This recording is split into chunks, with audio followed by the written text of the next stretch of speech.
Hello, everybody, and welcome. This is our semi-monthly informational session on the color vowel chart, color vowel approach, and everything we do with color vowel, including our app, Blue Canoe. I want to welcome you. I'd love to hear in the chat if you could just take that chat out and give me a sense of who you teach. That'll be the one kind of lens that I will use tonight to talk with you about what we do. And this is an interactive session. So not only do I ask that you use the chat, but I'll be asking you to think about a couple of things and talk about it. So it's a little bit like the classes that we run in that sense. Okay. I'm over here in Maryland. There we go. We've got Virginia. Christy, are you in Japan or are you in some other place teaching folks in Japan? Let us know. A lot of folks working with folks in Japan. Good. Milwaukee, Wisconsin. All right. Wonderful. I'm here in Maryland. This is Jennifer Campion. She's our business manager and basically the detail person for everything that we do. So if you continue, and I hope you will with us, you'll be knowing Jennifer a lot. She's a wonderful support. I'm Karen Taylor, and I developed the color vowel chart 21 years ago now, in 1999, as a solution to a problem that I faced in my classroom. I was teaching at University of Maryland. I was working with international teaching assistants who had arrived in Maryland with high TOEFL scores that represented all the work that they had done to learn English in their countries. But they were as shocked as their students were that they couldn't speak English very well. They hadn't had much practice, and they didn't know how it worked. And so no matter how they tried, they found that even the more they tried, the worse it got almost. They ended up in a course with me. I had a very short time, one semester, to make them better and to get them to pass their exam at the risk of losing their graduate fellowships. So there was kind of a fire under all of us to get something done very quickly and well. I developed the chart over a weekend when I realized that they were just too busy thinking about language and looking at it and being analytical with it. So that's kind of the origin story, is that it was in a context with adult learners who were advanced. These are highly advanced learners that read complex texts about molecular biology and so forth. In 2001, we know we had 9/11, and shortly after that, everything shifted in the DC area. And so I ended up shifting into adult education with low literacy learners. And I brought the chart with me, already using it at University of Maryland, and it worked really well with low literacy adult learners as well. And that was a wonderful, wonderful find. I then had children a couple of years after that and found that as they went into preschool, that the chart was helpful for young native speaking children to form phonemic awareness. And it allowed us to play with sound in new ways. That was very exciting. And so over the years, we've found that it's not age specific and it's not level specific. It's also not language specific, whether it's native or non-native speaker of English. And it also bridges into learning other foreign languages. So if you're an English speaker learning Spanish, it helps to be aware of your own vowel sounds so that you can know how the sounds of Spanish are different, for example. So we'll be using that as a flipped case study tonight. Wonderful. At this time, I just want to say that we're going to use the chat, and Jennifer's going to moderate it for questions. And you're welcome to jump in and ask a question. But if you feel shy about that, you can put it in the chat and Jennifer can ask it if it seems like a good time. And then I'll have a Q&A at the end as well. We have a few people joining the room still, so welcome. Great. All right, so let's go ahead and get started. I see that in the registration information that some of you are brand new to the color vowel chart. This is definitely for you. Some have some familiarity with it, and then some are actually already in our program training with us and use it extensively. So wherever you are in that continuum, this venue is for you, and no question is inappropriate, really. Okay, here we go. Let me get you over here.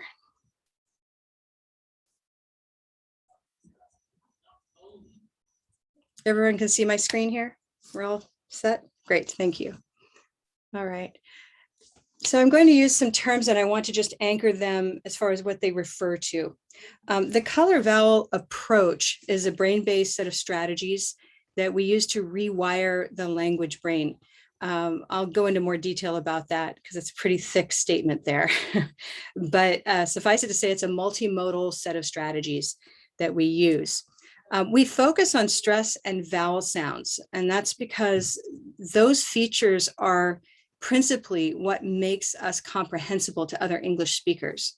So if we can turn students on to that priority in English, they will know that they can focus on that and have a good chance of being understood. It's not all of pronunciation, but it takes the learners a long way toward being understood. We've been doing this for over 20 years, and we've reached over 1 million users and learners around the world through some of our wonderful partners, including Blue Canoe, Washington Literacy Center, Peace Corps, Intercambio, United Communities, and the State Department, through whom we do a lot of work. Blue Canoe is our app. Essentially, it's color vowel gone mobile in devices, whether they're phones or tablets. We use voice recognition and artificial intelligence to provide color vowel feedback on the learner's speech in real time. It's very exciting. I'll say that I think at this point that Blue Canoe is the only methodical pronunciation app on the market. And it's been very exciting to watch and to help it develop. We provide pronunciation lessons, games, videos, quizzes, and a color vowel dictionary, both in the app and as a browser extension. Mostly I'm going to talk about color vowel today. Jennifer will be providing you a link to Blue Canoe. I am giving a free session on Blue Canoe tomorrow afternoon at 4 p.m. Eastern that will also be recorded. And it's aimed at teachers who know that they're interested in using Blue Canoe with their learners. So we'll be providing a full view of everything from the app to the teacher's dashboard and the kind of support we provide. So we'll move forward with color vowel, but you'll see some captures, some screen captures of Blue Canoe to see a little bit of what it looks like. First, we need to talk about everybody's English though, because without even hearing you, I can already very safely guess that we all speak a variety of English that is our own. And so whether, you know, if you're exactly from where I am, we might have exactly the same vowel sounds, but otherwise we tend to speak differently from one another. And we might speak as differently as my English and someone from New Jersey, or we might speak as differently as my English and someone from Australia. But there's something about the way that we speak that allows us to understand each other. And that's what we're interested in with color vowel. Okay, so we all have accents. We're not eliminating accent. We're not reducing accent. We're adding to repertoire. We're adding to ours and our students' ability to be in a common ground as far as what it is we do. Okay.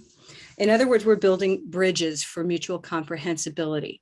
So if you've come from an experience where accent is talked about as a problem or as something to be eliminated, or if your students tend to come with you with that idea of, please help me get rid of my accent, we actually have a vision and a mission that pertain to identity and to shared language and what it is that allows us to have that moment of communication. So now I'm going to turn things more practical. I'm going to ask a question. I'm going to ask for your real answers. So microphones on, please, or the chat as well. But what makes English so tricky to teach and to learn? And here I'm thinking specifically of the spoken realm. So speaking, listening, but also literacy, that interplay between the way English sounds and the way that it looks. What makes it so tricky to teach and to learn? So I'll stop share here and just ask for answers. And this is, you know, theoretical or very practical. What's happened to you recently that's been tricky? It's hard to explain the actual sound. It's difficult. Like, for example, I'm a second language learner, and I might have an idea of the sound, but it's really hard sometimes to say how my students should place their mouth, what they should do. it's really convoluted. So Yeah. so it's like it gets really tricky because I end up doing all these funky faces. But what I need is kind of what I notice is the color vowel. It gives me at least a base sound Mhm. of that letter. And so, I mean, I don't know if that will solve it or not. Great, thank you. Yeah, so it is tricky. We find ourselves, as you said, making faces and trying all kinds of things, and yet it's evasive, isn't it? Right? We don't ever feel like, oh, we got it. And if you get it, how long does it last? Okay. Anything else? What else is tricky? Jean said the spelling. The spelling is tricky. So it's hard to know how to spell something, and it's hard to look at how something's spelled and know how to say it. Both of those things, right? Yeah. A couple good things in the chat, Karen, if you want to. Oh, check please it go out. ahead. Be the voice. And Jean also said lack of body awareness on what your tongue is doing or needs to do. And Mary Ann says trying to teach positioning with a mask on, even a speech therapy one. Excellent. Yeah, it's true. We're actually wired not to notice where our tongues are as humans, not just as English speakers or English teachers. As humans, we're wired to not know where the tongue is. That's because it does so much for us. And if we were aware of its role in everything from chewing and swallowing to speaking, breathing, all of those functions, it's playing a very complex role. And so noticing it would distract us from so much else we need to be doing, essentially. So then when we start talking about it, you know, if I tell you to now bunch the back of your tongue up into the back of your mouth, what does that mean? You know, or if I say raise the tip of your tongue 3 degrees, you know, what does that mean? Curl it. Well, what does that mean? Or you know, so that's where you end up with the faces that Christina has mentioned. That's right. Good. And so of course, then teaching with a mask on is I'm not sure I have a solution to that yet. I've been thinking about these transparent masks though, and we've been having some dialogue about that. Okay. And Daniel, so North American English has been called a salad language. It accommodates itself in so many different languages used throughout the rest of the world. Yeah, and so part of it too is its unique etymology, that English is a language of borrowed words, loan words that we've taken in from many different languages. And so we'll find that also implies spelling difficulties at times too. Great. So those are all great reasons that that teaching English can feel really tricky. I just wanted to say this morning in our class we had several words that were totally different, like aisle, I will versus AIL, you know, the aisle for like in rows. Mhm. And there was something else either last week or this week, and it was like we did have to go over with the whiteboard, you know, it's like it sounds the same but it's totally different meanings.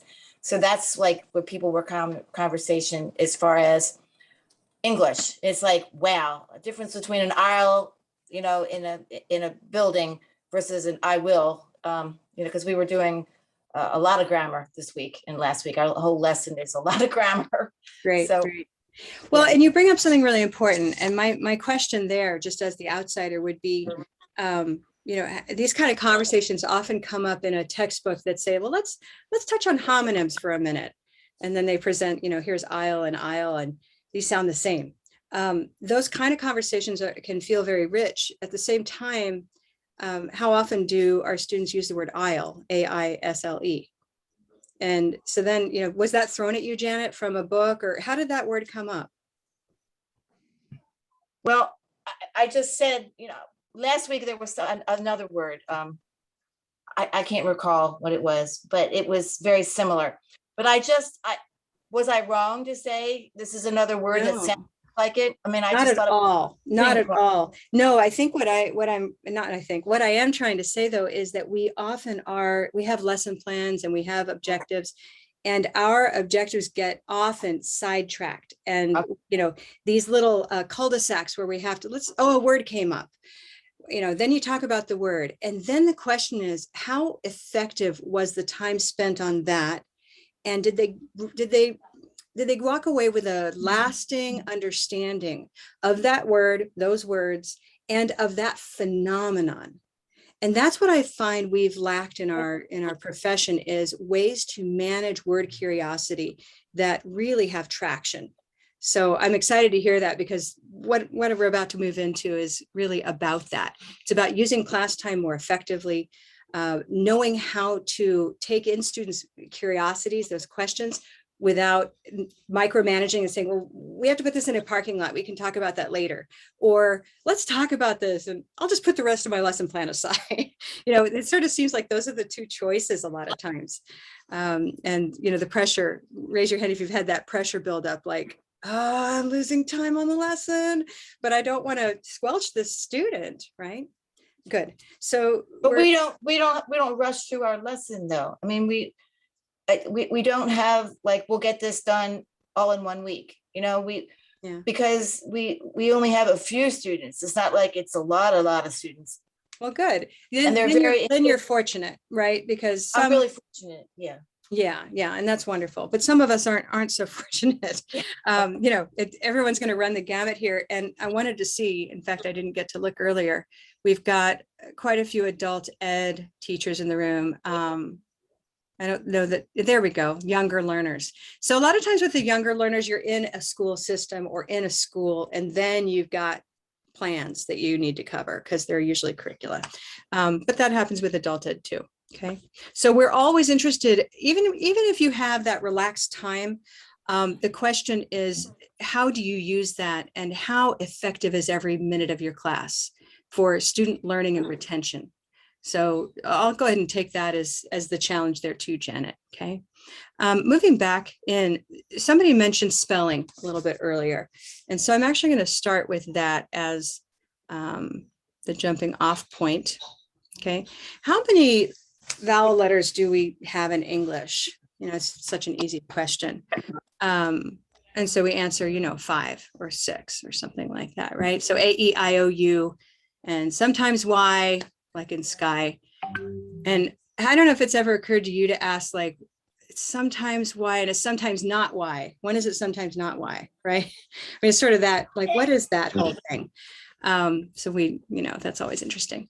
But the next question is, how many vowel sounds do we have in English? And here, I'll ask the color vowel people to hold off on their, I know, but ask yourself, if you know some color vowel before that, how easy is it to know how many vowel sounds we have? And what kind of guesses do you think I hear if I talk to an audience of 100 people? What are some of the guesses? Any guesses on what those guesses are? I hear, the first one I hear is 5, because, we kind of have these mnemonic, like, how many vowels? A, E, I, O, U, and they say 5. And okay, well, no, sounds. Okay. And then somebody blurts out 10. So what is that person thinking about? Oops, back up. What is the person who blurts 10 thinking about? Maybe they're thinking, yeah, like a factor, right? The A, E, I, O, U, short, long, times 2 is 10. There we go. And then someone else says, no, 12. And you forgot about the sometimes Y, and now it's 12. Okay. And then someone says 17. And another person then blurts out 56, which is true. I actually had that. And then another person, 112. And it's been amazing what I get to hear. It's elusive to us for a lot of reasons that pertain to the way letters look versus the way they sound. So I'm going to give you a task, and the task is, what sound does the letter O make? Now, I'm going to send you, this is 1 minute, not more, in the breakout room. And color vowel trained or color vowel using people, I'd like you to stand back a little bit if you end up in a room. And, if you're new, I want you to also put yourself in there and very curiously ask this question. You can come up with examples, and then come back to me and tell me how many sounds the letter O makes. You have 1 minute. Okay. So again, I'm going to stop there, and I'm going to put you in those rooms. Here we go. We have 3 rooms. Okay. 1 minute. Ready, set, go.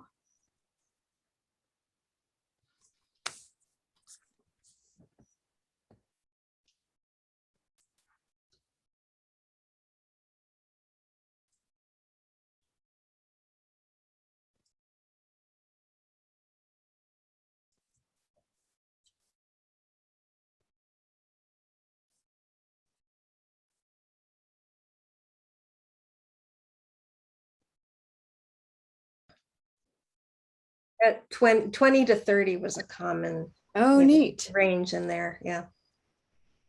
So we were just saying that Jennifer gave a training yesterday and asked the same question about how many vowel sounds. And what did they say, Jennifer? There a lot of guesses between 20 and 30. So, Yeah. Yeah. We're just waiting for the other folks to come into the room here. A couple more seconds. They're all talking. You all are the orderly group. You figured it out. Great. Hi, everybody. Great. So back into the chat, it was, how many sounds does the letter O make? And what were some of the numbers? Hold up a hand. What do we have there? 7. 7? Yeah. Any others?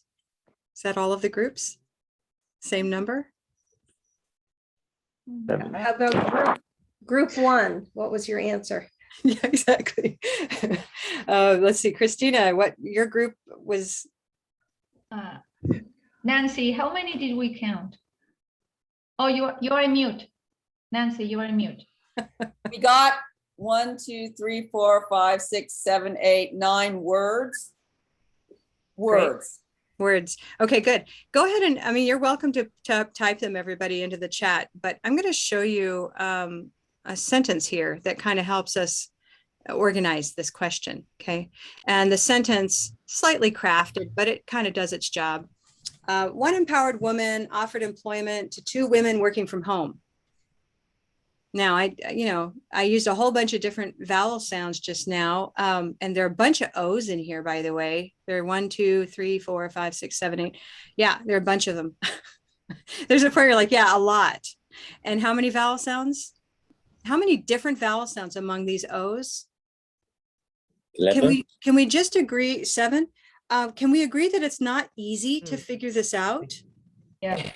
Okay, so if this were Spanish, we'd have no problem because we would count the number of letters and we'd know that those are the number of vowel sounds. So if there were, 3 A's and 2 E's, we'd know there were 2 vowel sounds, but that's not so in English, right?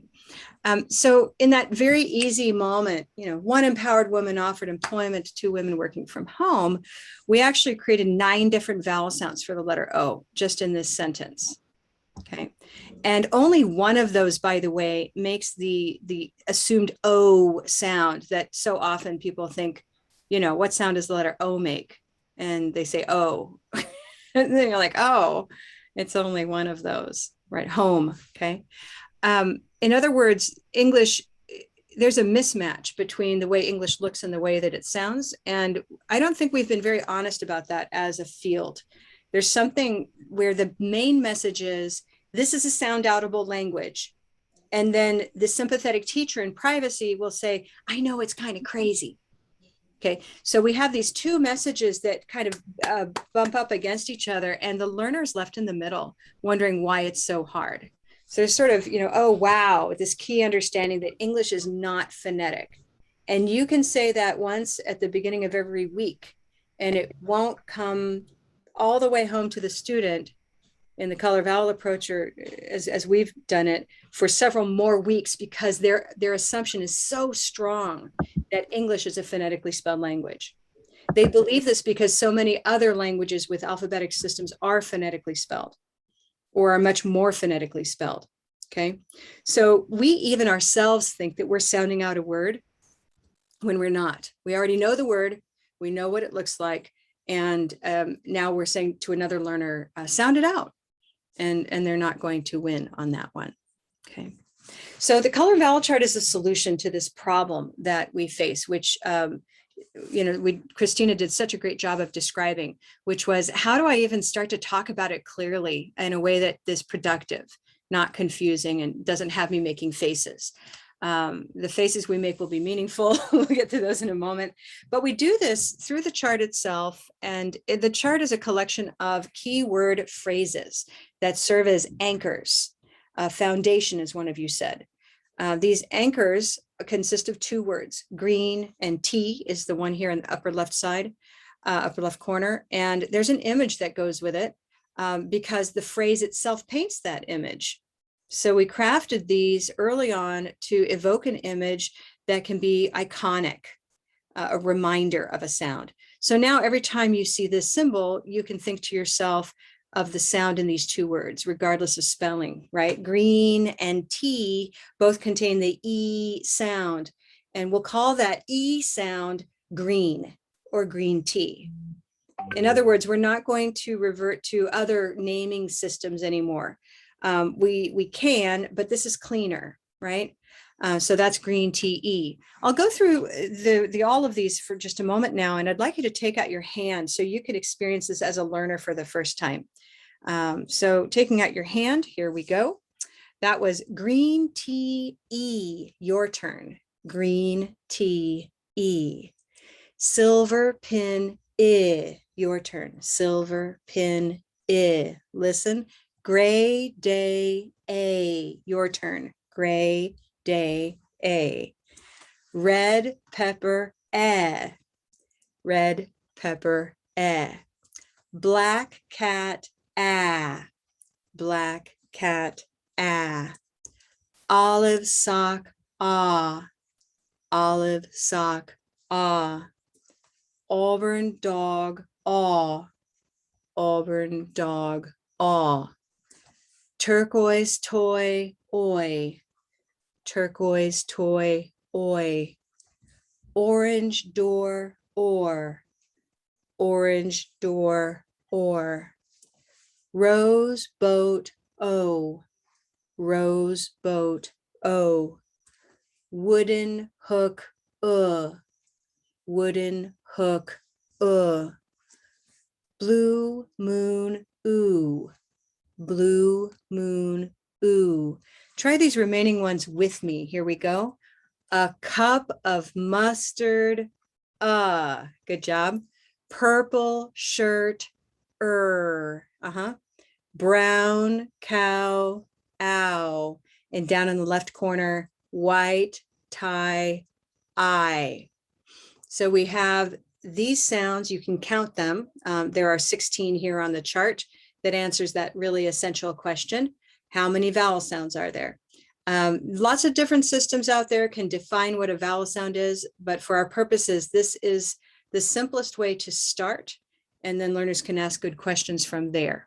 Okay, so if you have questions about our controlled vowels, that kind of thing, we start with the chart, and from there we build inward and more deeply.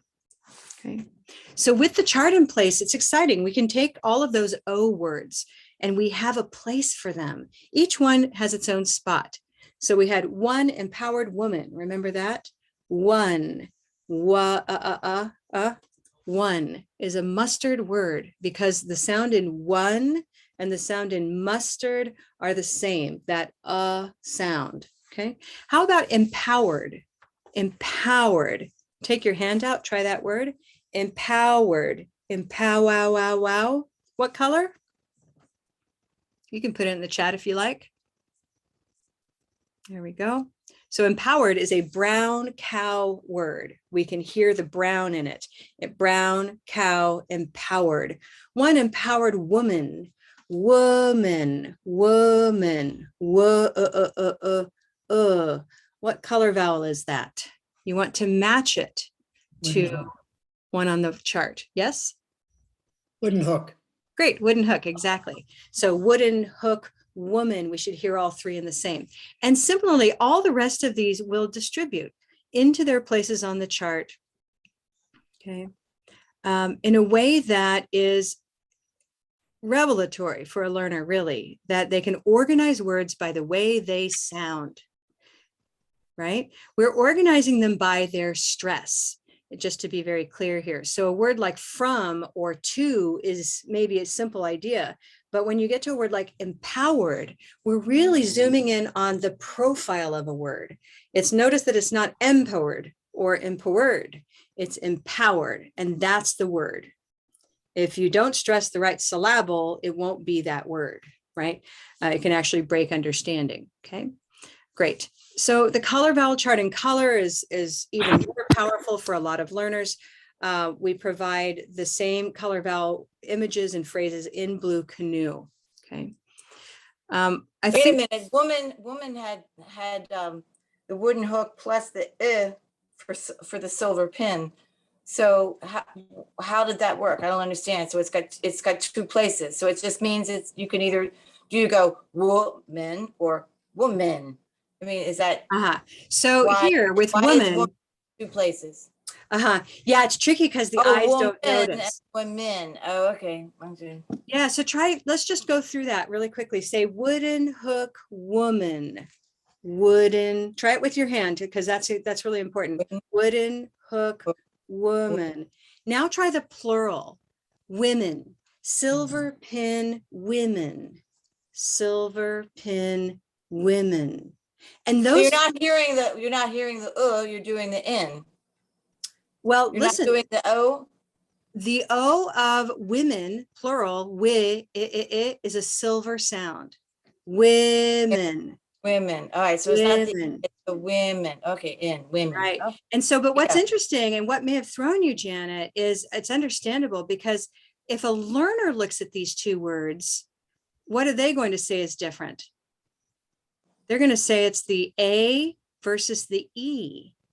And yet, if you listen to them, the second syllable of these two words sound the same. Woman, sorry, women, woman, women, woman. Okay. So that's kind of a mind blower to think about. The letters change in the second syllable, but the sound doesn't change there. The sound changes in the first syllable where the letters are the same.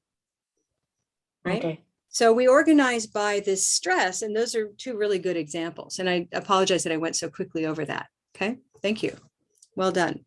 As Daniel said, at some point, would you compare the sound of olive sock to Auburn dog? Yes. In fact, some of us don't have a distinction between those two. Some of us come from dialects of English that don't have two sounds. Rather, we have one in this part of the chart. And it's for that reason we design visually the chart in a way that begs questions or answers questions. So in this case, a student might say, what is the gray line? If they notice it and when they notice it. And the teacher will say, oh, that's because there are these two sounds that for some of us English speakers are one. And so they can ask a question with that image right there or that little graphic detail, or you can answer a question where they say, what's the difference between olive sock ah and Auburn dog ah? I don't hear the difference. And you say, well, this one is a sound that many people in the Eastern US have. So when you hear the difference between Dawn, the woman, and Don, the man, that's the difference. But for some of us, there's no difference. And it's not a significant difference. And it's not one that we have to teach. But we can, depending on where we're from and where we are with our student. Like, so if they're in New Jersey, they might want to master that sound. Okay. So we really do work with teachers the way that teachers speak, the many different ways that they speak, where they're from, whether they're native or non-native speakers, and whatever part of the world they're from. Okay, thank you. Let's see this in action because it kind of helps everything come to life. This is a short video you're about to see. The student is a speaker of Japanese. He's an adolescent. You're going to hear him snacking a little bit on chips after school at this little lesson. He's about to mispronounce this word. And let's see what he does. It's at the very beginning of the clip. So listen carefully from the start. I'm actually going to stop. Yeah, let's try that. And she could hear the impatience in her voice downstairs. Can you hear that, or is that too quiet? Too quiet. Too quiet. All right, I'm going to stop share for a sec. We're going to figure that out. I'm going to change the way that I share things. One I second. even had my hearing aid in. I still didn't hear. I know it was hard. So I'm just optimizing that video clip for you. Okay, here we go. And there we go, present. Okay, we're back to that. Here we go. And she could hear the impatience in her voice downstairs. Okay, what if I tell you that this word is gray day? Gray day? Mm-hmm. Impatience. Yeah. She couldn't believe this many people were here to see her. She was a novice. Which one? Novice. Okay, I'm gonna tell you that it's an olive sock word. Olive sock. Olive sock. Novice. That's right. Mm-hmm. Most new performers never had this rush of crowd. What's this word? Crowd. That word is brown cow. Crowd. Yep. Okay, so this was Liz Bigler. She's one of our trainers and a master teacher with Color Vowel. What were those 3 words again? Let's see. Impatience, right? Impatience. Impay. How about that second word? It was novice? Yeah, Novice? right. Uh-huh. Novice. Oh, novice, right? And the teacher has handy image cards like this one. It can say, you know, she can say it's olive sock, or she could simply hold this up. This is great in Zoom, by the way. You say, no, it's this one. And they go, oh, novice, olive sock, novice. And then that third word sounded like crowed, the way that he said it. And that was a pretty reasonable mistake to make, right? And yet she was able to say, no, that's a brown word. And he said, oh, brown cow crowd. So very elegant, easy way to make a correction where the learner does the work in the end. It's not all you saying it and then repeating it. They're actually coloring it out, if you want to put it that way, as we do. We have a whole game built around that called Color It Out, by the way, that is for your classroom, which I'll be showing you a bit of later. But let's come back and continue. I'm going to just move my chat around a little bit. Excuse me. Boom, boom. Great. In Blue Canoe, we provide a dictionary that takes these kinds of words, any word that you look up, by the way, and we mark it. The way that we show where the stress is very simple, with a line under the stressed vowel sound or sounds. So in the case of crowd, the W is playing the role of a vowel sound, and together they make that brown sound. In impatience, it's the A, and in novice, it's the O. They each come with their images, and you can listen. This is incredibly powerful for learners, more so than simply hearing it in an online dictionary. Hearing it's not enough. They need a way to visually organize what it is they're hearing, and this does it for them. Okay. So we're getting into that topic of stressed. I've talked about the stressed vowel letters, for example. And I think this is a good time to point out that English is unique in its stress-timed quality. I'll put it that way. The way that English sounds is different from the way that, say, Japanese sounds, or the way that Spanish sounds. In lots of ways, you know, the phonemes themselves, the individual sounds, but also the rhythm is very different. So even at the word level, we start to see this happen, even with a word like this first one, photograph, right? Do we all agree that it's photograph and not photograph? Or right? So photograph. Okay, so the stress is on that first syllable, photograph, right? Where's the stress in the second word? And before you answer that, or while you're thinking about it, notice that if we just look at the difference between the first word and the second word, the only visual difference is the IC at the end. And so a learner might say, well, okay, this is photograph, so this is photographic, and yet it's not, right? We don't say photographic, we say photographic, right? So take out your hand and say photographic. And then ask yourself, how are they supposed to know that? Because it's not in the written word. It's not like many language, you know, Spanish will show where when there's a stress that's not expected, it'll be marked. Other languages are predictable in their stress location. Spanish partly is too. So, you know, when languages have stress, there's more predictability and there's more marking. But somehow our learners are supposed to know this or pick up on it. Okay. How about that third word? Where's the stress in? Is it photographer or photographer? So somehow Christina knows. I can see her. Photographer. It's great. I don't hear you. I can see it. You know, and this is what's so beautiful about teaching on Zoom is I can actually teach pronunciation on Zoom because I'm watching you do stress. So I know you're saying it in a comprehensible way.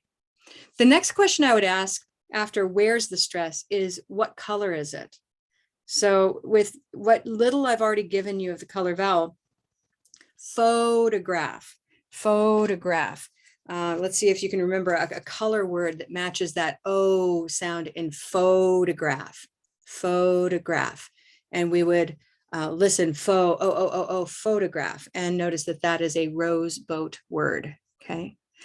So this is what we ask students so that we're activating their awareness rather than telling them, here's how this word sounds, right? I'll model the word for you, photographic.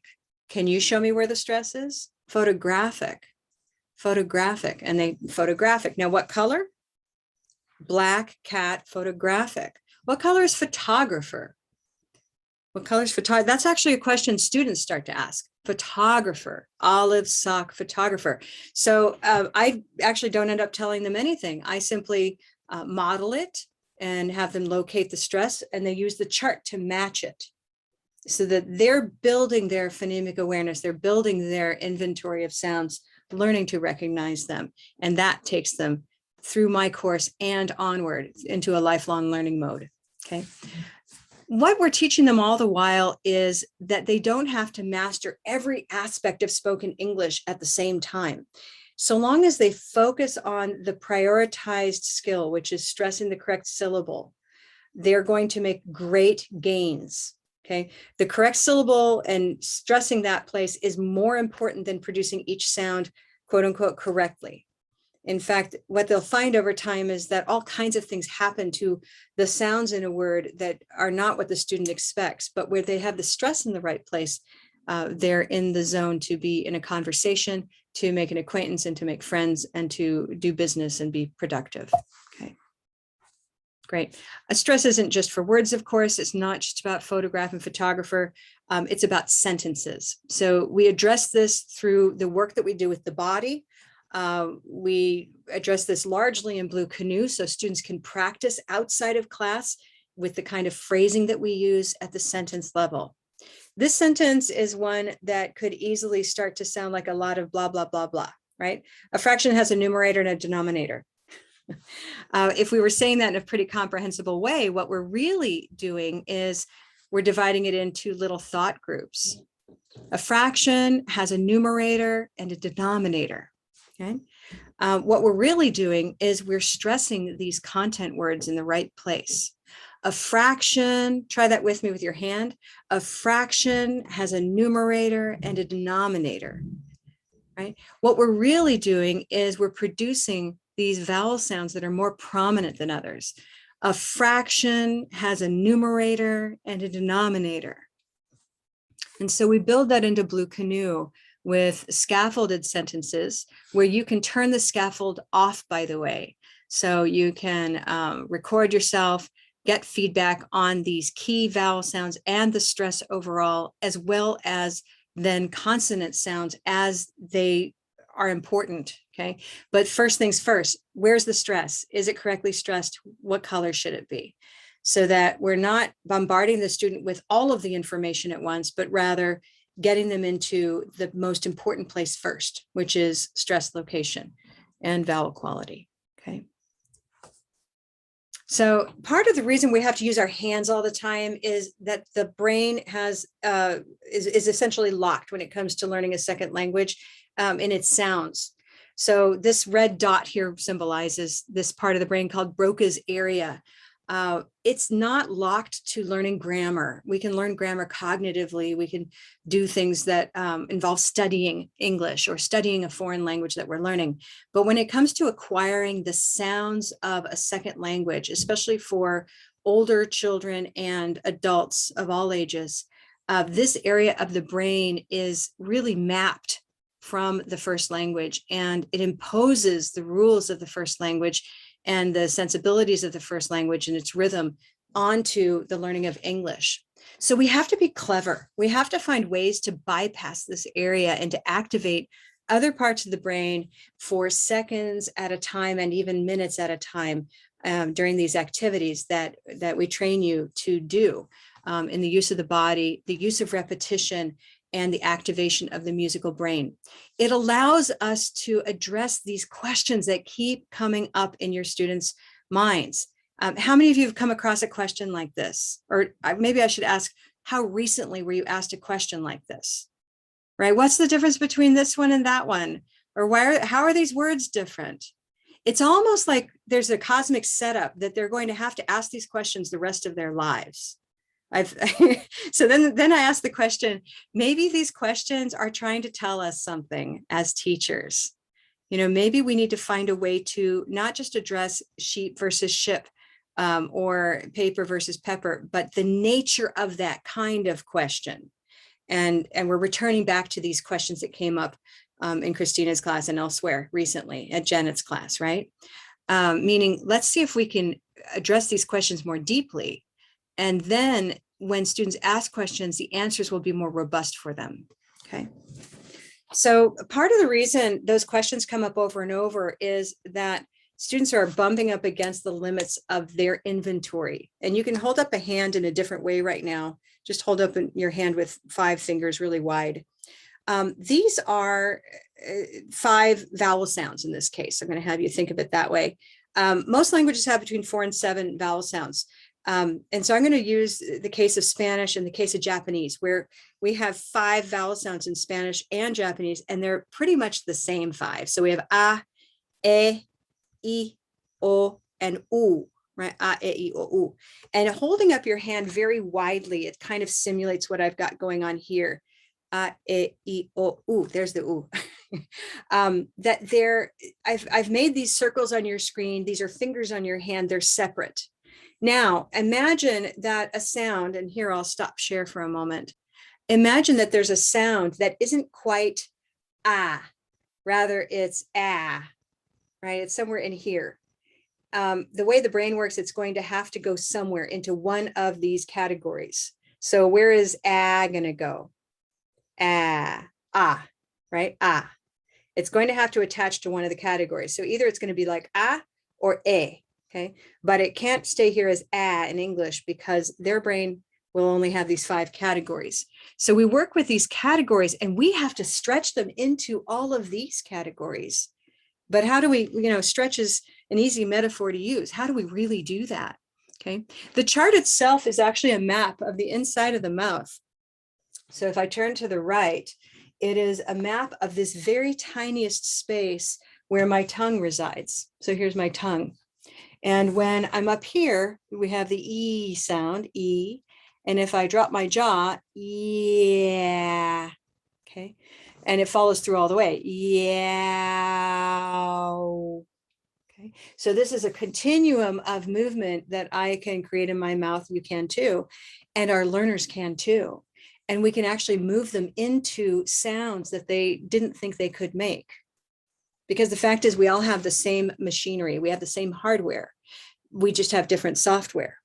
And the software is the categories of our first language. So we can bypass this Broca's area, move with the body into a nice black sound, a sound we don't have in Spanish, by the way, or Japanese. That sound is about right here. Okay. But instead we can move into it and suddenly the learners, it's the eyes open up. They're like, I'm doing it. It's a little bit like training wheels, only maybe a little different too. Okay. So we're using the body in what we call color vowel yoga to help fine tune the way a vowel sounds. And we do that with the learner touching the chart. They'll have their own chart, either, something like the launch pad that we make available. So students have it on their desk in front of them. We do digital printable versions and so forth so that they can be doing this work with their hand on the chart, oftentimes sliding up and down through different sounds. Okay. Just wanted to give you a little view of that for a moment. All right. And so let me just come back to, so our sheep ship question really starts to come home when we think about this 5 vowel system in this case, right? And it basically ends up mapping onto, if I come back to my guys here, there we go. So it maps onto the color vowel chart. And the difficulty that learners face is that their sound is straddling 2 sounds of English. So E sounds like both green, E, and silver, I. right? That's why it's hard. We use the body and the movement to move them into a silver position, into a green position, and so forth. So now sheep and ship don't seem so hard, and nor do pepper, pepper, pepper. Which one am I saying, by the way? Pepper, pepper. I'm saying it in the middle, so it's kind of hard to know. So the learner might say pepper because they have a, but we can move them into paper. This is gray day here, moving paper and pepper. Okay. So the first thing we do is provide them a way to name the sounds. We then provide them with ways to master the sounds in their production. It also, because they're paying attention to stress, they're able to organize what they hear more effectively, essentially listening in color to the sentences around them. Okay. We provide access to our yoga videos, very brief demonstrations of how to create a new sound in Blue Canoe, as well as on our YouTube channel. Okay, and then I teach an entire course on color vowel yoga at the level 2 certification of our program. Okay, but in the meantime, everything else I've been showing you is in our level 1 training. Basically, that idea of organizing what you hear, underlining the stressed vowel sound so that you can make a connection between how it looks and how it sounds, and then putting it into the organizer, which you see here. So paper and pepper, 2 words that sounded the same, pepper, become paper and pepper. They're organized in different places. And we can do this with any word of English, okay? Remember where we put photograph? Look at that word with new eyes, please, and notice it looks like photograph, photograph. It's really hard to know for a student, you know, how this word should sound. So when we organize it, it will have that underline showing where the stress is. That's where your hand opens and what color it is, rose. And they can apply it. Rose, boat, photograph. Okay. That way, when they get home or get offline, they have their own lasting notes about how a word sounds, and they can actually practice it. That wasn't really possible before, by the way, right? To practice pronunciation. Photographer goes down in olive sock. Photographic is over here in black cat, each one with their line to really make a visual difference. I put these words down here because they're really very similar to the problem of photograph in a way. You have EA in 3 different words, and yet they sound different in each of those. Right? So a learner would easily say, well, this is eat, greet, and breed, or bread, gret, and et. And yet that's just not how these work, right? So what color is eat? Eat. E. Green tea. Good. Green tea, eat, right? How about great? Great. Gray, yay. Great. Good, great. And bread, bread. Red pepper. Very good. Red pepper bread. Okay. This starts to fill up in a way that learners can review each week. They start a new color vowel organizer the next week, and they accumulate these. In time, we then use these again for spelling exploration at a later point in the course.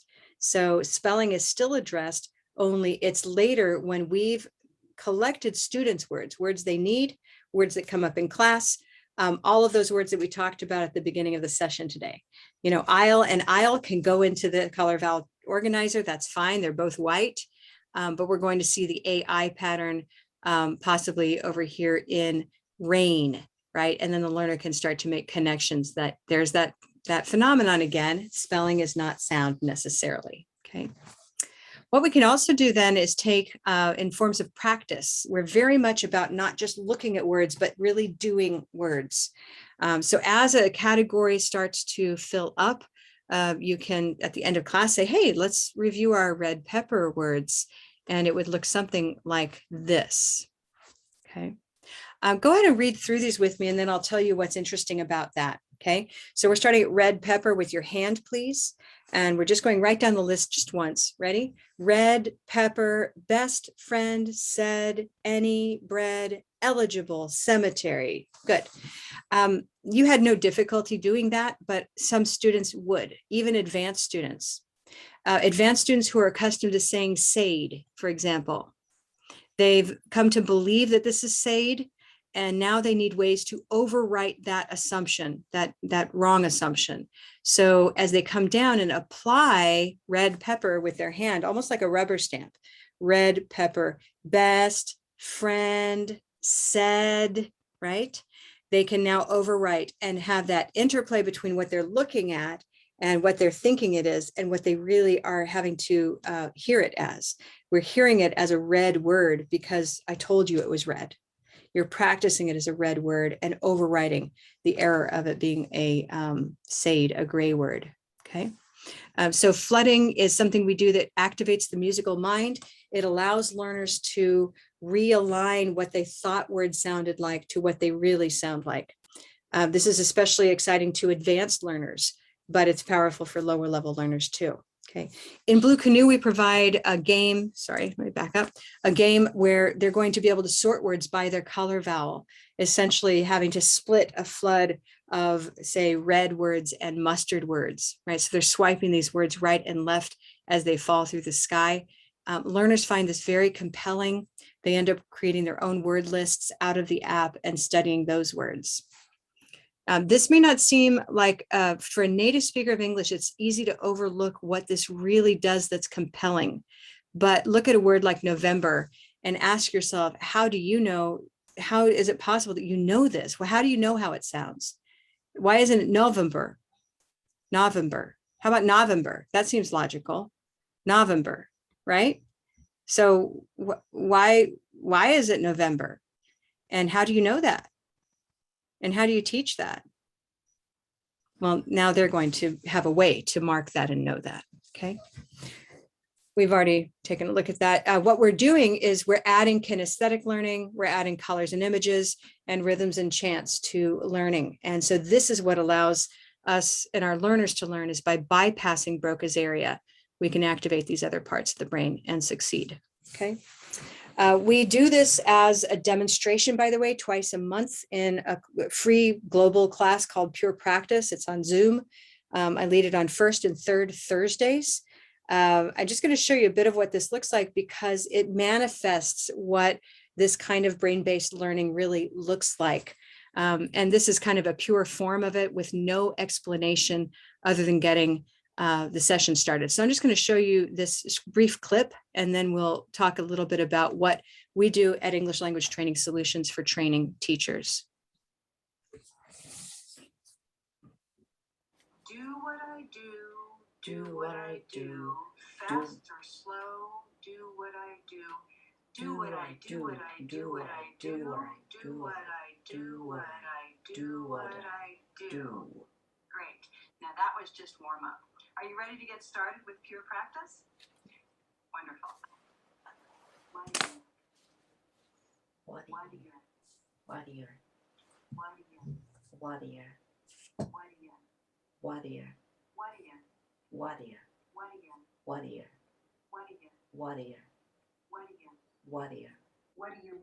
do you want?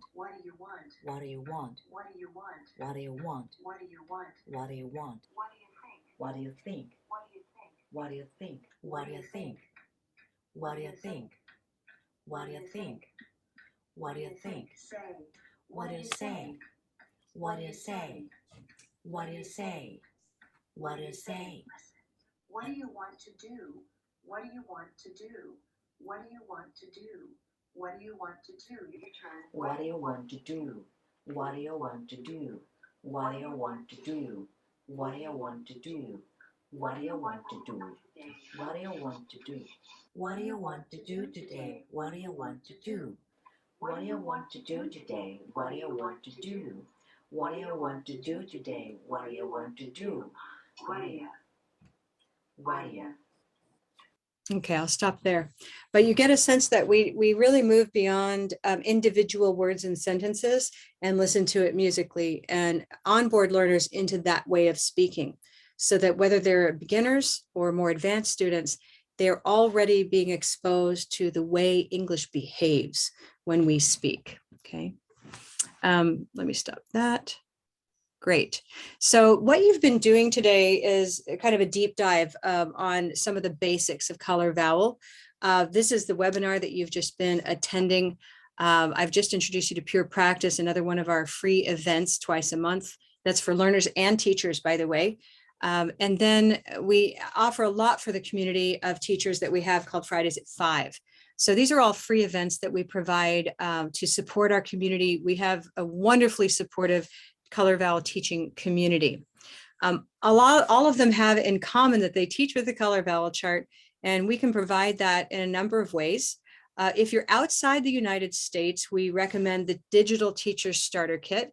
So it is entirely digital. And that's just because the two other products that we have here are hard copy, and it's simply too expensive to ship outside the United States. It's almost more expensive than the product itself.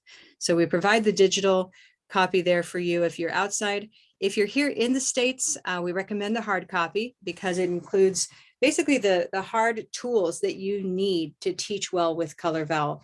You need a reference, which is the color vowel chart itself.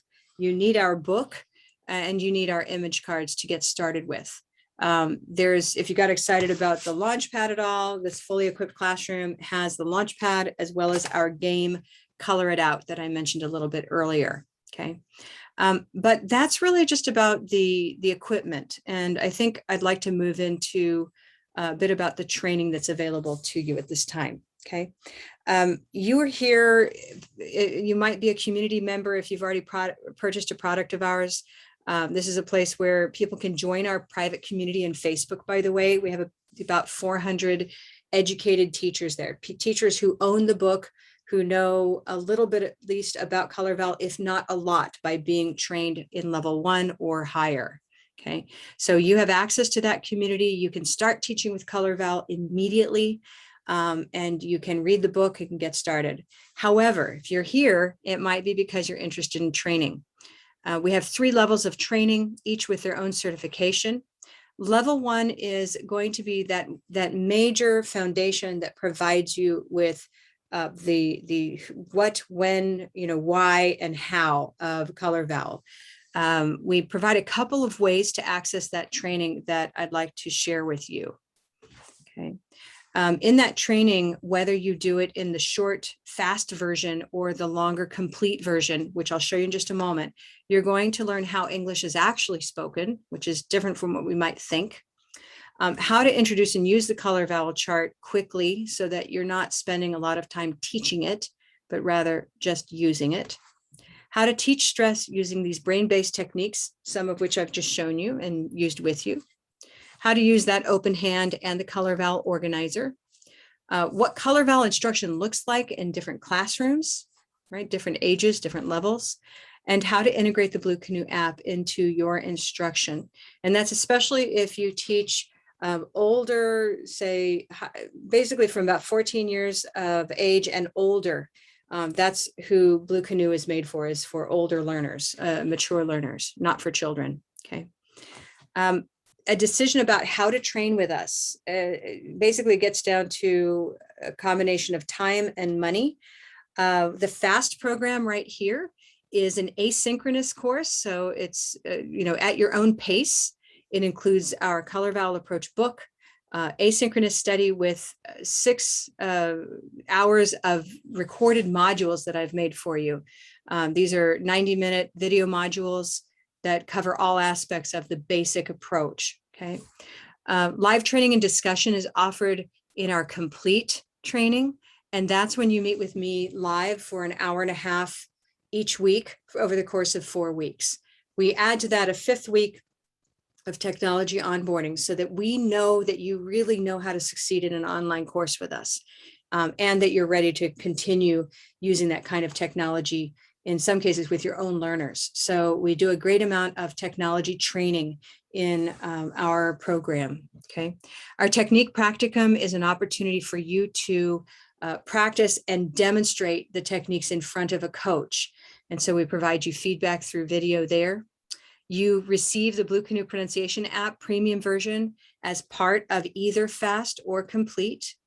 And then finally, when you're complete, you get that Color Vowel Level 1 certificate and you receive access to all of our images so that you can go and make your own materials and freely use both the Color Vowel images themselves and the Color Vowel chart. Okay. If you work with a school, this is where learners really benefit. The school is able to provide, when you talk to your school, it's about providing learners with a consistent language across the classrooms about how English is taught and how English is talked about. So if you're part of a school and interested in school-wide training, we provide customized options there. Okay. Tonight, if you want to get started right away, we have a special coupon for you that I want to just show you. The course is $249 for 12 hours of work, 6 of which are live with me. You get a personal coach, you get the app and a lot of the other materials that we've already mentioned. Tonight, if you register with this promo code that Jennifer is sharing with you in the chat, CV Webinar Save, you will get a discount off of that total. Okay. And if you do the math on 12 hours, you'll find that it's quite a bit cheaper than a meal for sure for each of those lessons. So take a look at, what you're ready to do. If you're not quite ready for a full onboard and to complete, or if you're very busy, then FAST is just $79 and will expose you to the same curricular content. And you can finish up with a complete practicum at another time, once you've gotten your feet wet, maybe. Okay. The last thing I'll mention about Blue Canoe is just that we do have that free webinar tomorrow. Very powerful way for your students to reinforce what they've been doing in class with you. So if they only see you twice a week or 3 times a week, what are they doing on the weekends and how do they get to practice pronunciation? With the feedback that our voice recognition and machine learning provides, it's pretty exciting stuff. And they'll come back to class with lots of good questions. So join us tomorrow if you're interested in Blue Canoe. Okay. I'm going to thank you for your attention and take questions at this time. Okay. So thank you so much. I'm interested in the Blue Canoe tomorrow at 4. How do I do that? Sure. There's a link over here in the chat that I don't do links. I don't know how to get to it. I just. Okay. Then you can go to our website. That's a good question. So do you do email? Yes. Okay. We can email that to you. I already have an email started to Janet. With Great. all her Fantastic, links, but she Janet. has I want to do the Blue Canoe, Jen, too. I mean, there's so many things you're sending me, Jen. I appreciate it. Thank you. Okay. So thank you. I had a question. Yes. Now, if let's say you work for somebody, I mean, actually, I work with a company where I think they do use Blue Canoe, so I can incorporate it. But let's say maybe you go and work for somebody that doesn't exactly use Blue Canoe. Can you still kind of incorporate them into your lessons? Yes. Without being explicitly like, I use Blue Canoe, I don't know. Yeah. If that makes sense. sense. And you might be talking also about color vowels. So, Yeah. it might be that when it comes to teaching with color vowel, it's going to be a tool in your toolkit. You're a teacher, Okay. wherever you teach, just like I would ask, do you use, I don't know, do you use graphic organizers or maybe you use Cuisenaire rods? I mean, whatever tools you pick up at a conference, that's what Right. this is. We do have terms of use that we share with teachers because we're teachers and we all know how much, how important it is to accredit and to acknowledge one another's work. So we have a terms of use, but you take it with you and you use it. If your school doesn't yet know about it, they'll want to know about it. And you can just let them know I teach with color vowel. And we do have a school accreditation program that enables them to use color vowel as their part of their branding. We do have some schools now that are accredited or in accreditation. Okay. As far as Blue Canoe goes, a lot of times what we provide is a free 8-week trial that you, the teacher, can instigate. So you start with that 8-week trial, then you say, that really worked. I want more of that. And either your school can purchase licenses or your students can go to the App Store at your instruction and go buy it themselves. The difference is that when your school buys it, you get a teacher dashboard to check on homework done. Whereas when they buy it in the App Store on their own, there is no teacher dashboard for that. Okay. Okay. Thank you. That's the story there. Thank you. Other questions? Nancy? How much is the school license?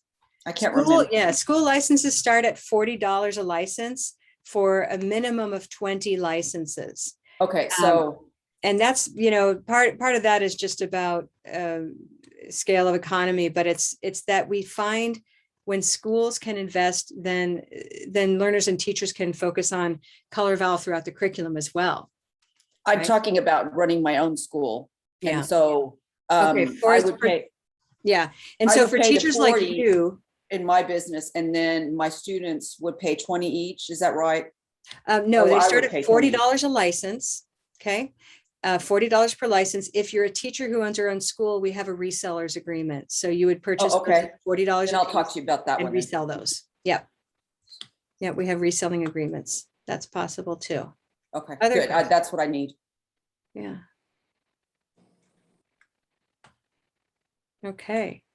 So tomorrow at 4 o'clock, the Blue Canoe informational webinar.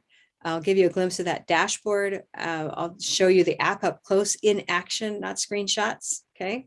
We'll really look at what that does. It's pretty exciting stuff. We have our first course, sorry, not our first, our next course, I should say, of level 1 training, which has the live component that starts up in October on is that the 9th, Jennifer? Is that right? I can't hear you. You're like, I don't know. I think it is. I think I wrote that for myself. In fact, I can verify that. October 6th at 8 p.m. So that'll be let's see, that's a Wednesday night class at this time. That's why I chose this time for this webinar. So if you're here tonight, it means that you might be available in October for the very same training on these nights. So 4 Wednesdays in a row. I would almost like to say your money back, actually, because I promise you I'll take you on a journey. Jennifer, let's see, Nancy's in that course right now. You can just nod, Nancy. It's where, you know, she's having a good time. Jennifer, It's 5 Wednesdays, not 4 Wednesdays. that's right. It's 5 Wednesdays. We've recently added a first Wednesday that is all the tech onboarding to make sure that you really do get the most out of an online course. And if you're super savvy, then it's a very easy meeting, that first one. And if you need that support, it's there for you. And then we kick off with the actual content, the remaining 4 Wednesdays. Hi, Christy.